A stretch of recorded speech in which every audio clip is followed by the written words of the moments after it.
I guess move it the other way. Yeah. Well, what's happening is that this thing ends, or is it this side?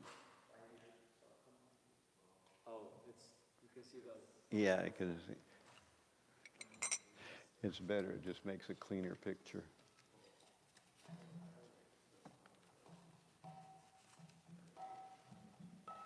Better? Yeah, that's good. Now I just need the camera lens up a little bit. So push back on the handle. Push down on the handle, yeah. A little bit more. Yeah, that's good. Let's leave it at that. Jai Radha Madhava Kunja Bihari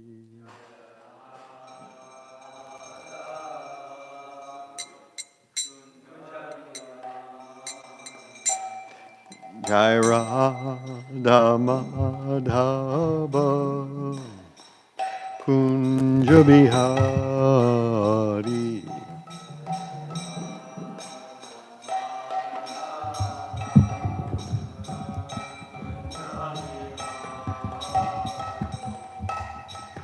Gopi Janabalabha Giribardari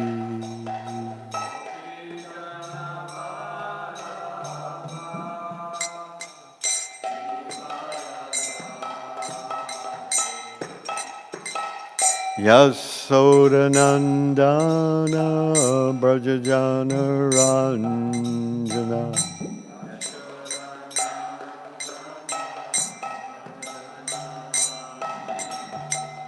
Yamunatira Banachari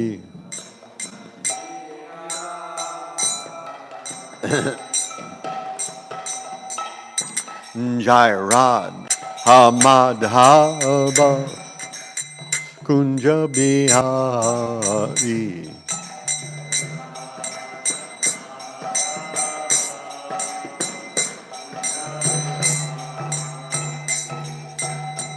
Hare Krishna Hare Krishna Krishna Krishna Hare Hare Hare Rama Hare Rama Rama Rama Hare Hare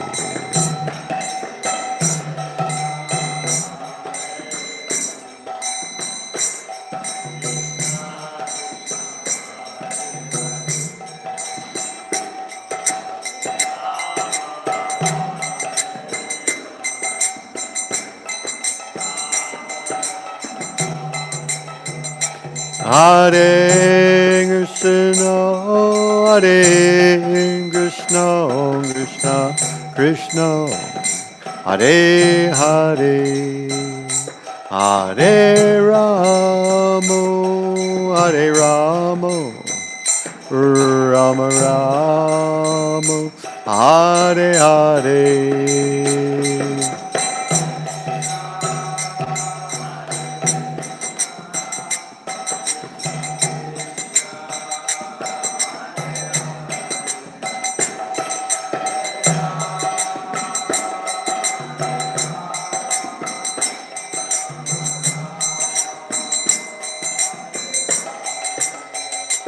Ja Prabhupada, Prabhupada, Jaya Prabhupada, Jaya Prabhupada.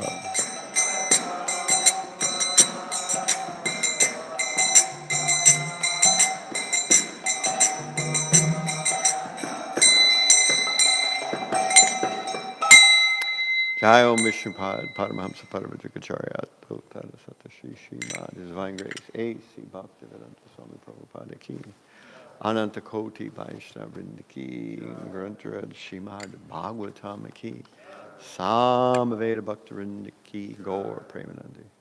All glories to some devotees. All glories to the Summit Devotees.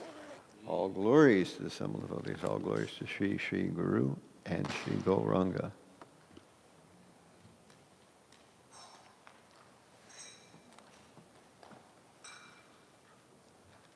Hare Krishna. Thank you very much.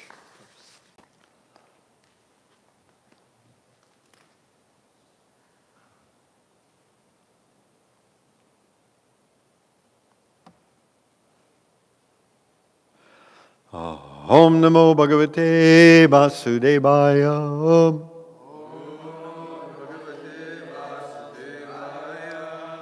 Om Namo Bhagavate Vasudevaya.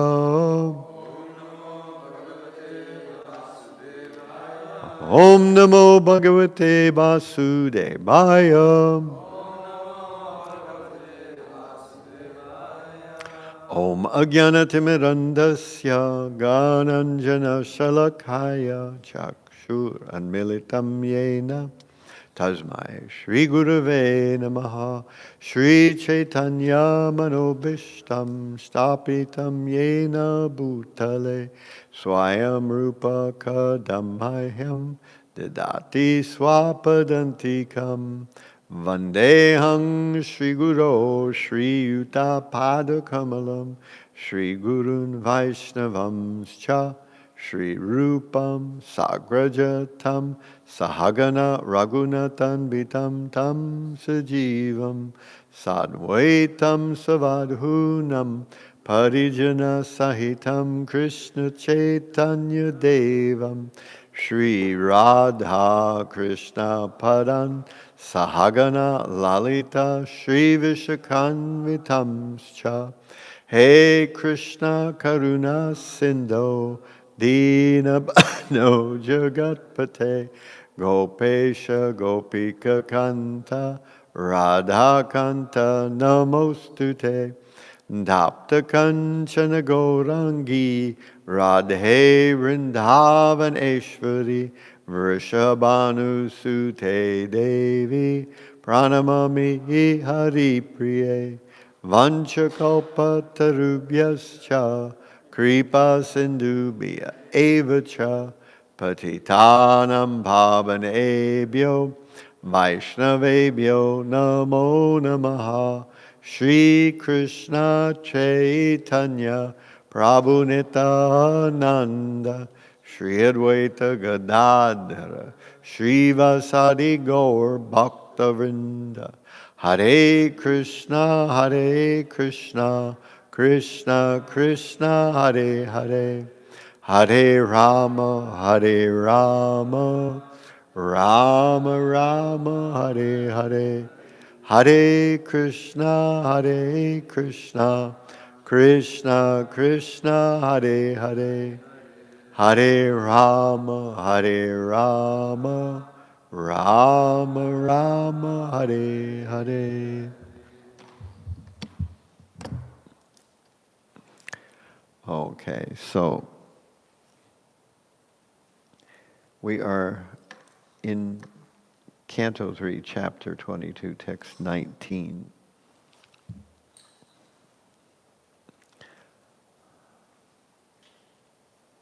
Ato bhajishye samayena sadvim. Ato bhajishye samayena sadvim. Yadvat tejo bibriyad atmano me. Yavat tejo bibriyad atmano me. Ato dharman paramahamsya mukyan. Ato dharman paramahamsya mukyan. Shukla proktan bahumanye vimshran. Shukla proktan bahumanye vihimshran. Ato bhajishye samayena sadvim yavat tejo bibhryadatmano me. Ato dharman paramahamsya mukyan shukla proktan bahumanye vihimshran.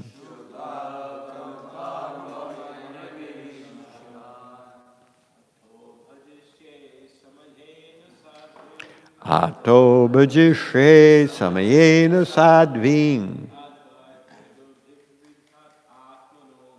yavat tejo bibhriyad atmano me.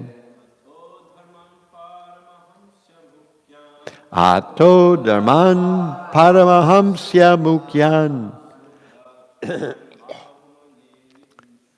shukla proktan bahumanye vihimshran. Ato bhajishye samayena sadvim yavat tejo bibhryadatmano me. Ato dharman paramahamsya mukyan shlukla proktan bahumanye vihimshran. Ato bhajishye samayena sadvim yavat tejo bibhryadatmano me. Ato dharman paramahamsya mukyan shukla proktan bahumanye vihimshran. Ato bhajishye samayena sadvim yavat tejo bibhriyad atmano me. Ato dharman paramahamsya mukyan shukla proktan bahumanye vihimshran. Vaishnavis. Ato bhishye samayena sadvim yavat tejo bibhryadatmano me. Ato dharman paramahamsya mukyan shukla proktan bahumanye vihimshran. Ato bhajishye samayena sadvim yavat tejo bibhryadatmano me. Ato dharman paramahamsya mukyan shukla proktan bahumanye vihimshran. Atam, therefore, bhajishye, I shall accept. Samayena, on the conditions. Sadvim, the chaste girl. Yavat, until. Teja, semen. Bibhriyat, may bear. Atmanaha, from my body. May, my. Ataha, therefore, thereafter. Dharman, the duties. Paramahamsya mukyan, of the best of the Paramahamsas. Shukla proktan, spoken by Lord Vishnu. Bahu, much. Manye, I shall consider. Avihimshran, free from envy. So the entire translation reads as follows. Therefore I shall accept this chaste girl as my wife on the condition that, after she bears semen from my body, I shall accept the life of devotional service accepted by the most perfect human beings. That process was described by Lord Vishnu. It is free from envy. So we can do this responsively. Therefore I shall accept this chaste girl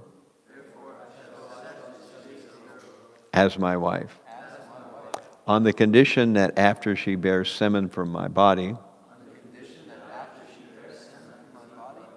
I shall accept the life of devotional service, accepted by the most perfect human beings. That process was described by Lord Vishnu. It is free from envy. So there's quite a good sized purport to this. We'll read through it. Karda Muni expressed his desire for a very beautiful wife to Emperor Swayambhuva and accepted the emperor's daughter for marriage. Karda Muni was in the hermitage practicing complete celibacy as a brahmachari. And although he had the desire to marry, he did not want to be a householder for the whole span of his life because he was conversant with the Vedic principles of human life.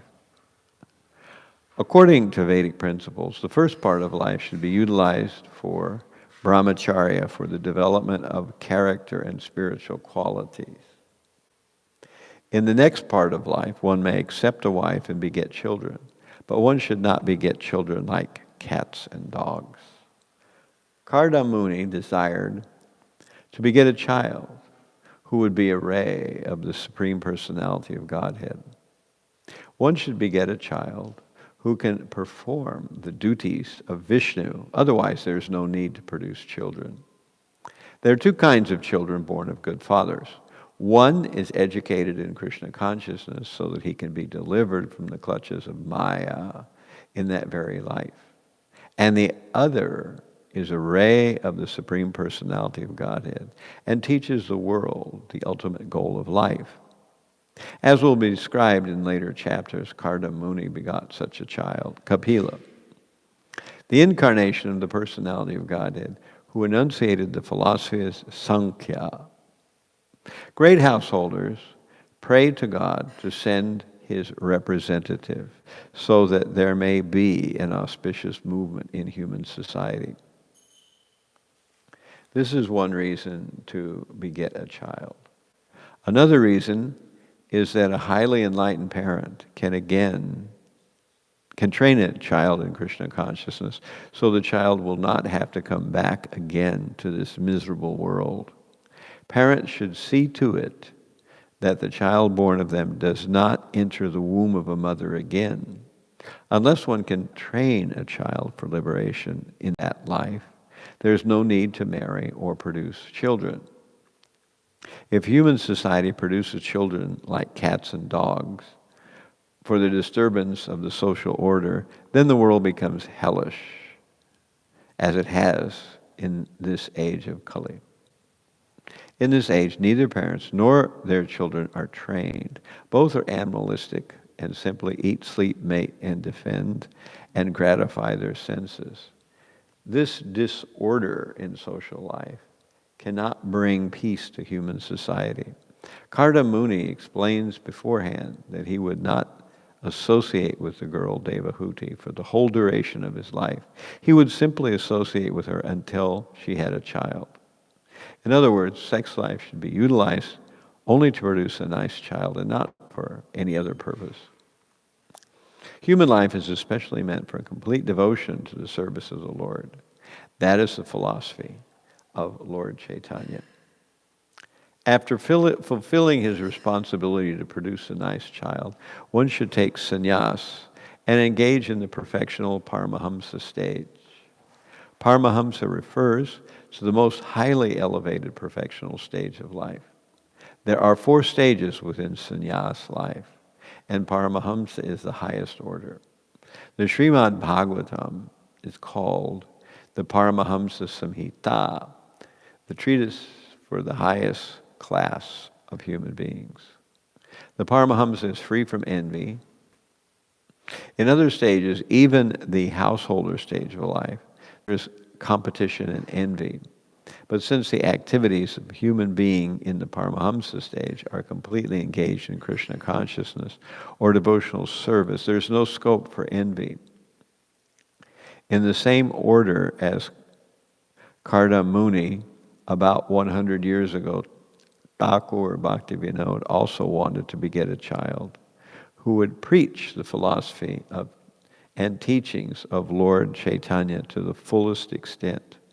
By his prayers to the Lord, he had it as his child Bhaktisiddhanta Saraswati Goswami Maharaj, who at the present moment is preaching the philosophy of Lord Chaitanya throughout the entire world through his bona fide disciples.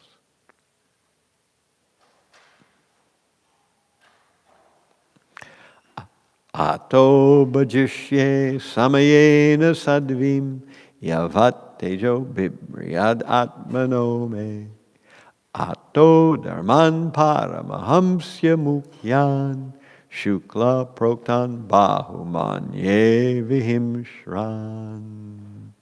Therefore I shall accept this chaste girl as my wife on the condition that after she bears semen from my body, I shall accept the life of devotional service accepted by the most perfect human beings. That process was described by Lord Vishnu. It is free from envy.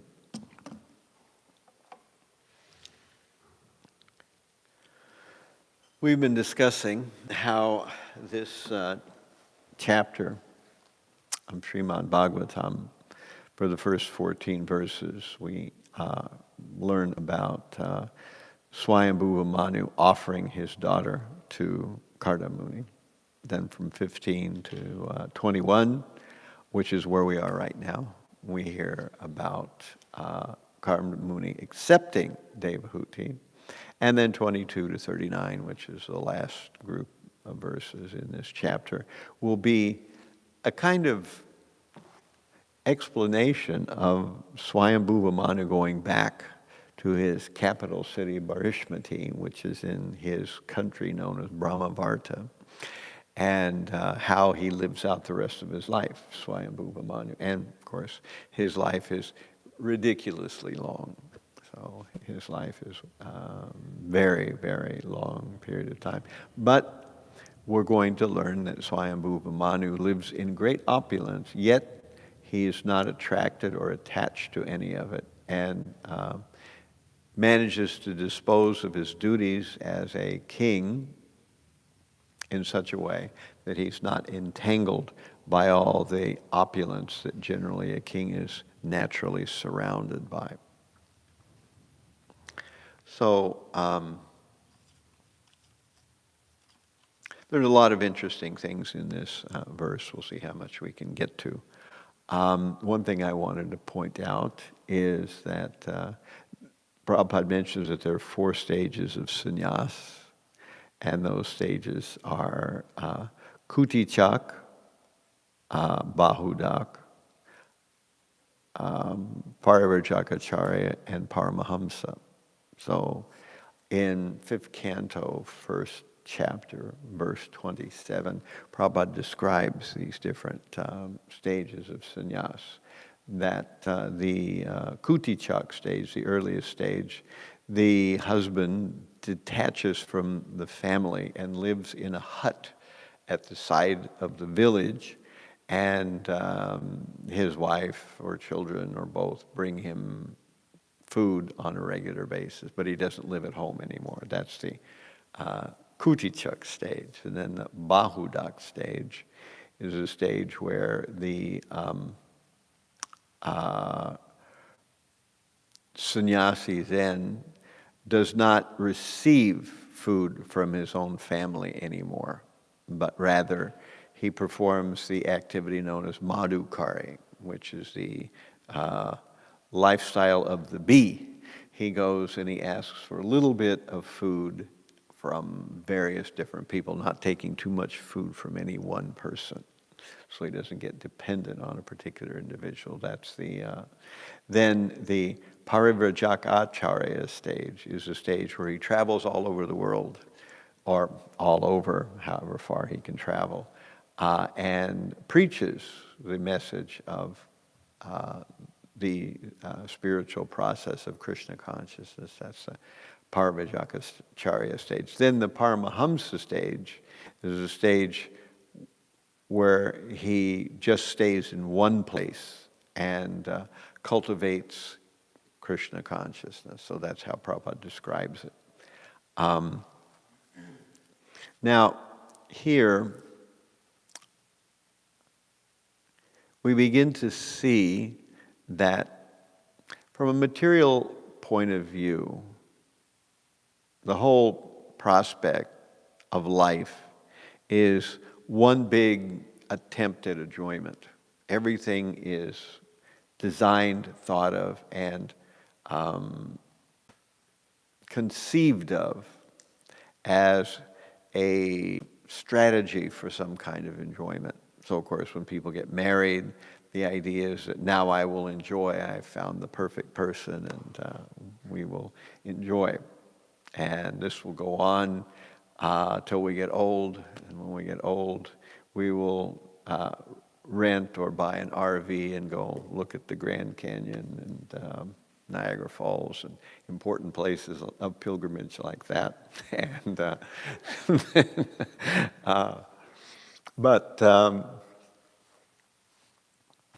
this is very different from the Vedic view of things. The Vedic view of things is really that everything is designed for spiritual life. So, of course, we know there are 4 stages, and Prabhupada doesn't directly mention them here, but they start with brahmachari and brahmacharini stage, where the student is celibate and studies and practices Krishna consciousness. Then there is the grihastha stage, where there is marriage. And then there is the vanaprastha stage, where the husband and wife detach from the rest of the family and the business and everything like that, or whatever it was they were doing, and travel to holy places. And finally, there is the sannyas stage, where the husband detaches even from the wife and travels. So this is kind of the template, the basic boilerplate of how life can work out. Of course, Prabhupada mentioned that if the husband and wife are preaching, there's no necessity for sannyas, that if they're actually both involved in spiritual progress, that oftentimes, a husband and wife team can do better preaching than a solo person can. So in such a case, there's no necessity for the sannyas ashram. But generally, that's the kind of picture. Prabhupada himself took sannyas because his wife was not very keen on preaching. And whenever he would try to set up an occasion or a setting where people could come and he would preach to them, she would disappear upstairs and be drinking tea. And so eventually Prabhupada said, tea or me, and she took tea. So he left and eventually took sannyas. So there's another interesting thing here that usually it's thought of as 25 years in brahmachari, 25 years of grihastha, 25 years of vanaprastha, 25 years of sannyasi. Of course, that's assuming a 100-year lifespan, which most people don't get to. And it's assuming a lot of other things. But again, these things are just templates. They're not going to be carried out in exact detail with everybody, obviously. And there's a need to tailor them. And as we were saying before, in some cases, there's no need to go to the sannyas stage. But in ISKCON, the concept of vanaprastha is kind of poorly understood and poorly implemented, but hopefully in the future it will be, more implemented. At any rate, the idea is to finally pull away from the money-making aspect of life and to focus on the fact that the body is getting older and very soon we will have to leave it behind. And that will happen to all of us. So the nature, as Kardamuni says, he's getting married, but he's already looking forward to the whole picture. He's not just looking at the picture of, now I'm married.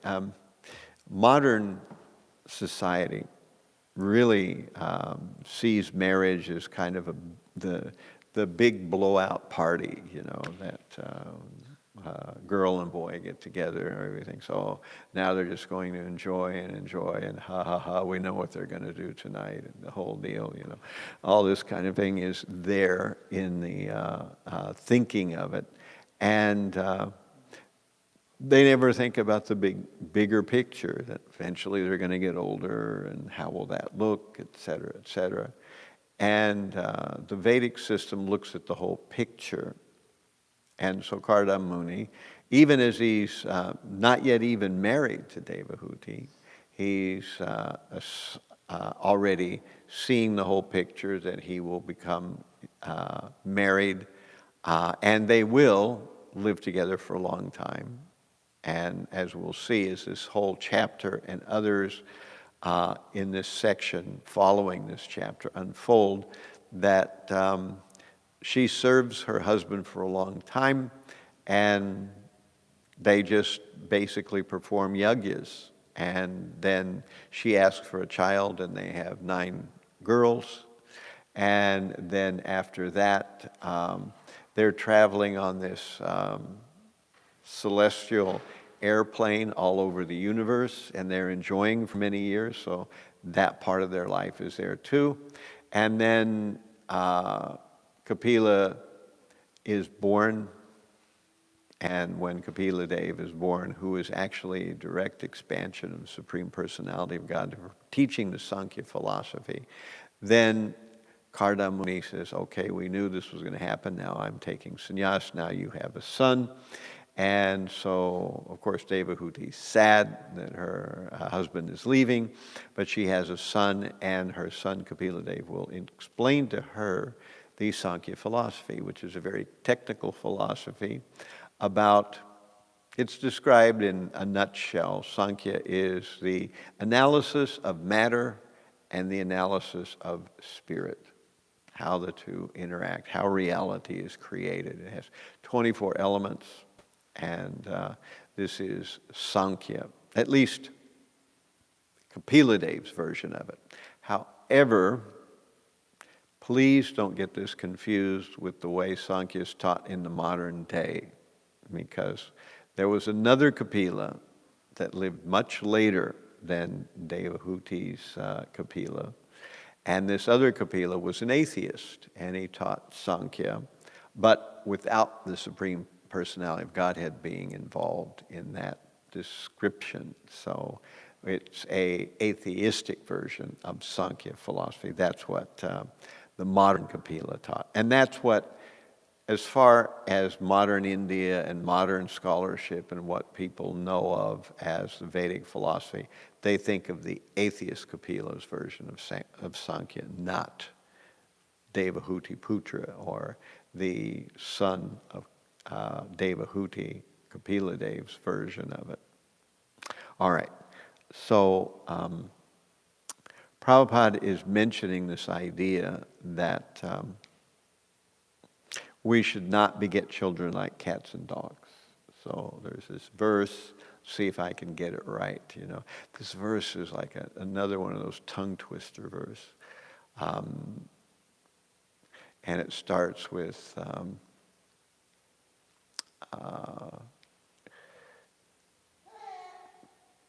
wow. Let me look it up here.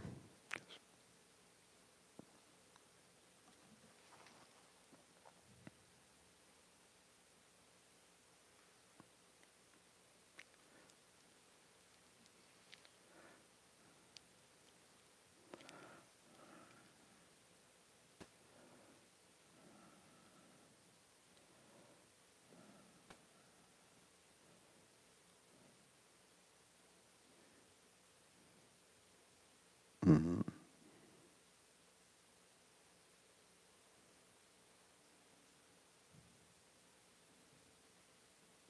There we go. Okay. Sometimes my little brain gets stuck on a word. Guru nasasyat, swajano nasasyat, pitas tasasyan isyaj najani nasasyat, devas devas chatatsyan napatis tatatsyan namochiet ya samupecha mrityum. So this verse is kind of like a sort of like a grammar lesson or something like that, because we have this word syat at the very end, and the last letter of the syat changes depending on what the first letter of the next word is, so you have to duck back and forth. Guru nasasyat, swajano nasasyat, pita nasasyat, pita nasasyat, janani nasasyat,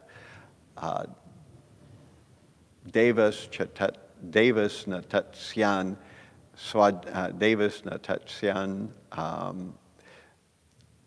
napatis tatatsyan, namochayet ya samupecha mrityum. It's a really tongue-twisty verse, but it means that if one is unable to deliver his dependence from the cycle of birth and death, one should not become a guru, a father, a husband, a mother, or a worshipful demigod. So this is also in Canto 5. This is Canto 5, Chapter 5. It's the instructions of Rishabdev to his sons. So this is 5.5.18, and this verse describes the fact that everyone is responsible to deliver themselves and their dependents from the cycle of birth and death, at least to give as much effort as possible to this process. Because if one does not, then society just goes down and down and down. And as Prabhupada says in this purport, we just read it, that in the age of Kali Yuga, people are like cats and dogs, because there is no conception of how to properly conceive. So there's no conception of conception. At any rate, the idea is that one should think in terms of delivering their dependence. But of course, people, what to speak in thinking in terms of delivering the dependent, modern people are not even thinking about having children. They're just thinking about enjoying sex. So, of course, as Bhāgavatam says, that the Supreme Personality of Godhead places a pleasure coating on the genitals so that a person will feel inclined towards sex life, and then bear the very difficult responsibility of bringing up children, which normally people would not do. So if there was no special rasa in the sex life, parents would not go through the difficult task it is of raising children, So I hear it all the time, and it's something that people joke about in society too, that raising children is a serious issue, and that there are times where every parent desperately suppresses the urge to throw the child out of a second-story window or something like that, because of the nature of the way children can get on people's nerves, and you're with them constantly. And it's a very difficult thing. It's a very difficult responsibility. But if one raises children in a sattvic situation with spiritual concepts, then all these things can be avoided and the whole thing becomes much easier. So that's the nature. But if one makes no special provisions, one is not thinking about being a parent, and as often is the case, a child comes into the couple's life as a result of the failure of some kind of contraceptive device, and then therefore the child is not really wanted. And the child always knows that fact, subtly or grossly. And this is something that we have to make an effort to recognize, as this is the way our society programs us, and we have these tendencies ourselves, so we need to try to recognize them and try to counteract them. There will be people being born who were not really planned for. There was one devotee who wrote a song one time that the chorus was, "Pardon me for getting born, but I was invited, I could have sworn."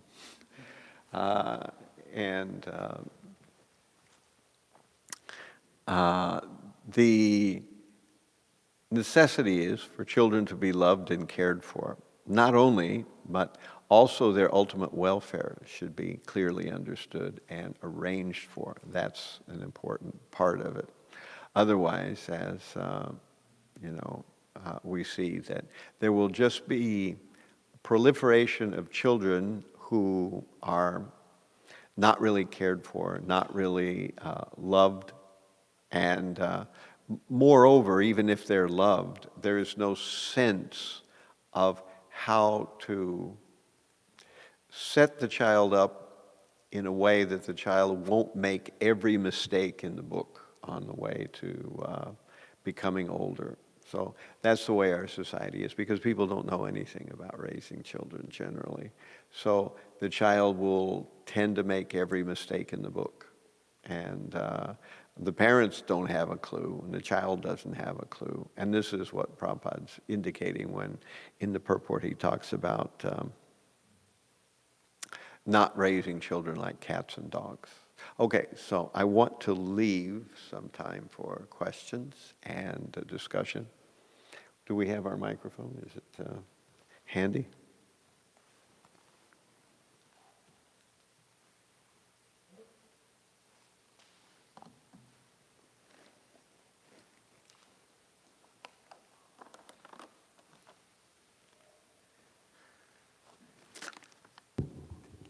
Hi, all glories to you. Hare Krishna. Maharaj, I just remembered when I was listening to you, I remember that connected with the difficult burden of having children, etc. Uh-huh. A friend of mine told me that there is a case, interestingly enough, in India, where a person started a lawsuit against his parents. A lawsuit against his parents, okay. Why? Because they didn't ask him. They didn't ask They him if didn't he... ask him whether he wants to. I think I remember hearing about that somebody was suing his parents that he didn't want to be born, and they made the decision he didn't get a chance, which shows a very strange ontology there. How does he think things are actually supposed to be working, Of course, he doesn't know that he would have been born somewhere, somehow. It's not possible not to be born somewhere, unless you have perfected your life and you're back in the spiritual world, then you won't be born again. But you can't... In the Western world, there's this huge misconception that we didn't exist before we were born, and that we are pulled out of nothingness into a being, And of course, many people feel that as a corollary to that, then when we die, also everything vanishes too. So these are both metaphysical mistakes of our modern society. Yes. I just wanted to make a comment. I have two older brothers, and so the oldest brother always seems to get the heaviest punishments. His parents are like kind of navigating through. It's kind of like they're figuring things out as they go. And I heard the story one time that my parents were fighting with my older brother, and they said, "You didn't come with an instruction manual." Of course, they weren't like serious, but just saying that, it goes to show like how difficult it is to actually parent and raise a living entity. What to think about bringing them to Krishna consciousness. So on the other side of things, that the glory of a devotee who's actually capable of doing that, and raising children to such a stature where they're very sattvic people and very Krishna conscious people, it's a very glorious service.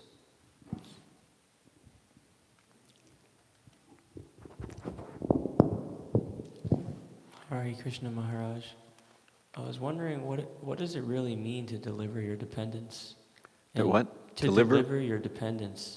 And Well, what it means is that we give them the training and set up an environment in which there's a good chance that the dependents will understand spiritual life and practice it and go back home, back to Godhead when they leave their body, or at least they will be situated in such a way that in the next life they'll go back home, back to Godhead. So that's the idea of delivering dependence. And this is not just really gurus, mothers, and fathers, but even statesmen, people who are part of government, should also have this same notion. In fact, everyone in society who is a leader of any sort, has this onus that they are really to help people who are beneath their authority to go back home, back to Godhead, and understand and to be in a situation or an environment that is conducive to that. In fact, that's exactly why Krishna wanted the Battle of Kurukshetra fought, because Duryodhana was actually a capable ruler. If you put him in the modern day, he'd probably do great, But he wasn't at all spiritually inclined.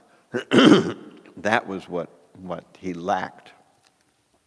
And that's why Krishna wanted the Pandavas to rule and not Duryodhana and his brothers.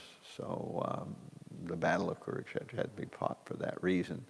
And that's actually, again, if we fail in that responsibility, then there are consequences that come with it. There's karma that comes with the idea of not making an effort to, people are always going to be themselves. They're always going to have their own free will. There's nothing you can do to force someone to become spiritually progressive. However, you can give instruction, you can give love, and you can give a suitable environment.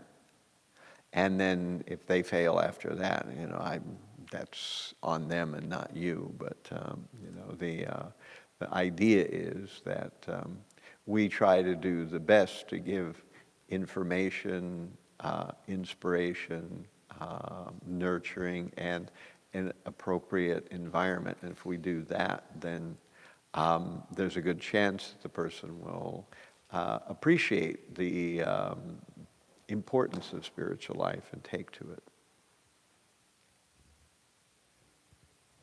Well, that was part of my question, your last part of the answer there. I was thinking of Srila Prabhupada himself and even Advaita Acharya, Advaita Acharya, like only half of his children became Krishna conscious, the other half. Yeah, that's interesting. And even Srila Prabhupada's case, practically none of them were Krishna conscious. Right. Devotees. So Advaita Acharya had 6 children, and 3 of them turned out to be Mayavadis. So, that shows. And Prabhupada himself, his family didn't turn out that well, but his other family did.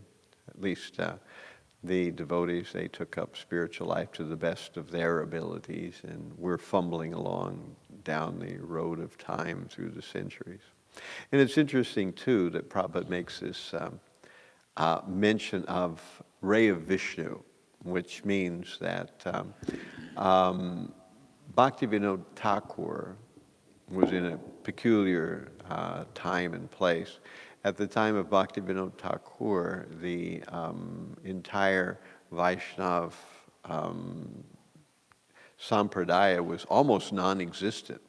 When Bhaktivinoda Thakur was born, there were no really well-organized Vaishnav communities.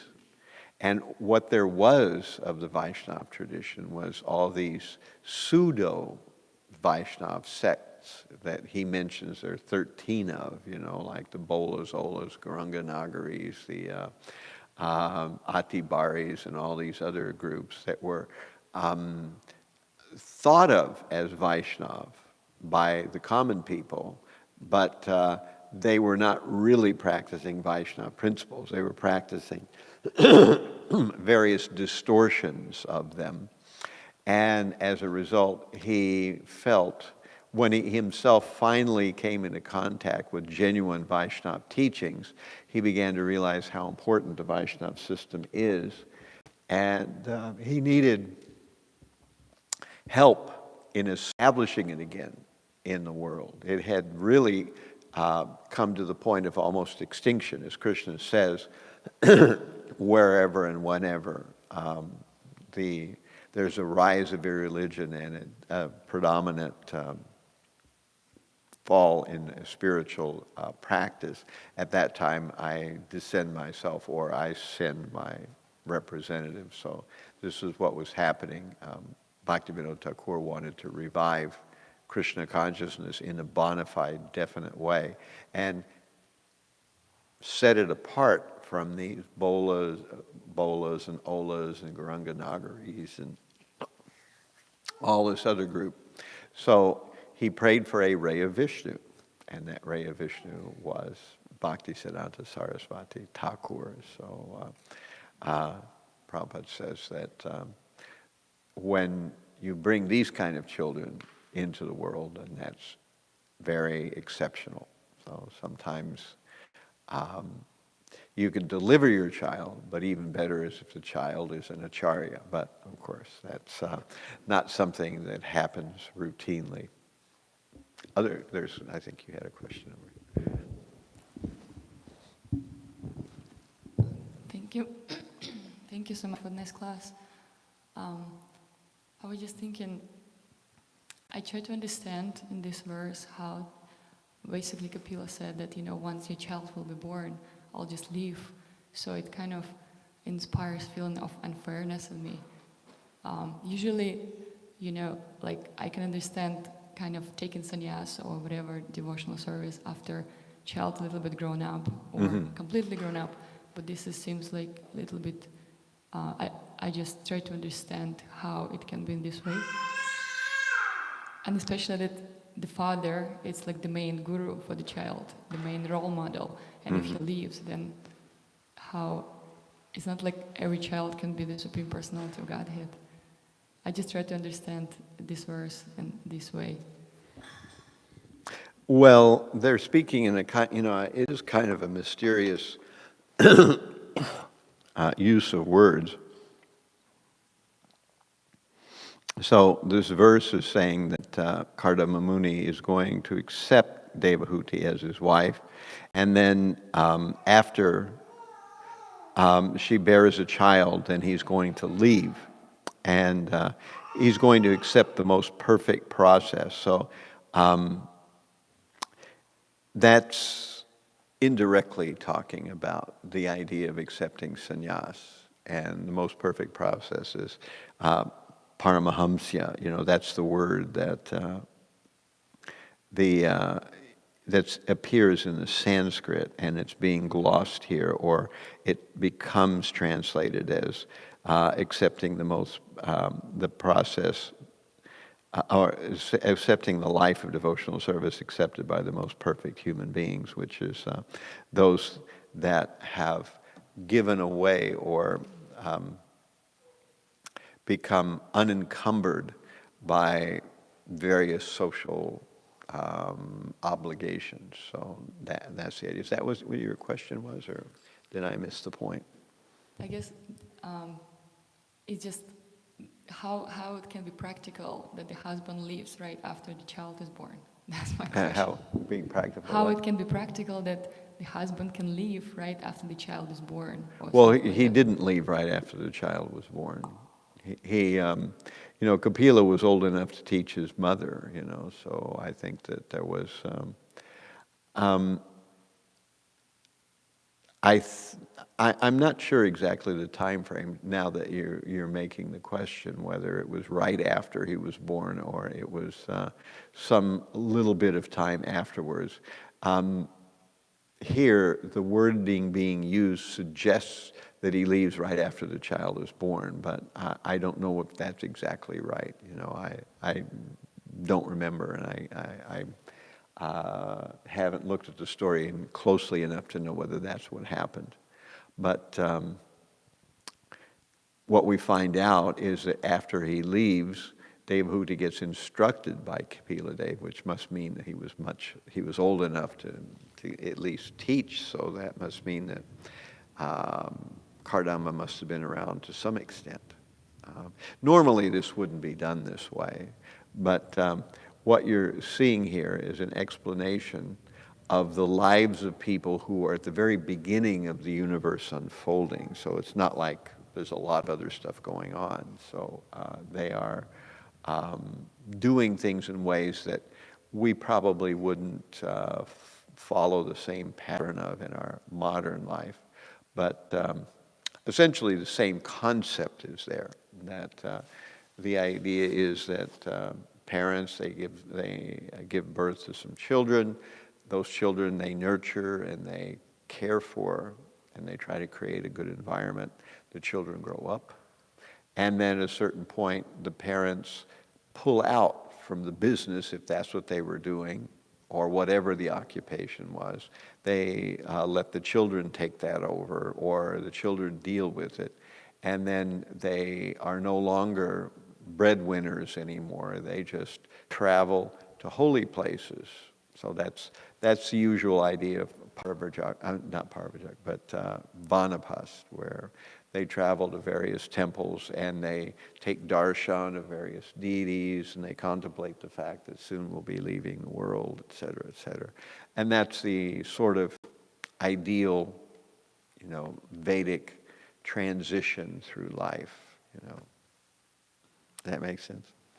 Okay, so more than that I can't say. I guess we'll take one more question, as I don't want to pull us drastically over time, but it's kind of an interesting subject, so. Hare Krishna, Maharaj. I was wondering, it's kind of something similar. It says after she bears his semen, but he has like 6 girls, right? And Yeah, what? not how many girls? 9 daughters and then 9 one daughters. son. Yeah. So I'm wondering if, why he would even have more than one child, unless they all came all at once, or 2, if he's talking about after he has a son, then that's when, because the women get married off, so they can't take care of the mother. So it's kind of to have a son is is that the duty of a father, or it's not really like that, or does that question make sense or no? It's kind of a weird. Well, the one thing is we have, as we say, a boilerplate or a template, and this is what kind of happens. But there may be specific situations where it's not appropriate or it doesn't, something else happens. And that's the way it is with all of Krishna consciousness. We have sort of a general thing, and then we have what happens sometimes when there's something else going on. We have to adjust to some extent. Okay. You had a question. I was just going to comment, I think Kardama Muni was quite an elderly sage. So it's not that he's a young, kind of new grihasta. He's already doing a lot of austerities. He's already very renounced. So perhaps due to his age, he's already perhaps past 50. Right, right. And he That might doesn't have want been to there. remain in the Grihastha ashram, so in that context, perhaps it was appropriate for him to do such a perhaps uncommon thing. Right, right. All right, so thank you all very much for your kind attention. All glories to Śrimad Bhāgavatam, all glories to Vaishnava devotees of the Lord. Hare Krishna.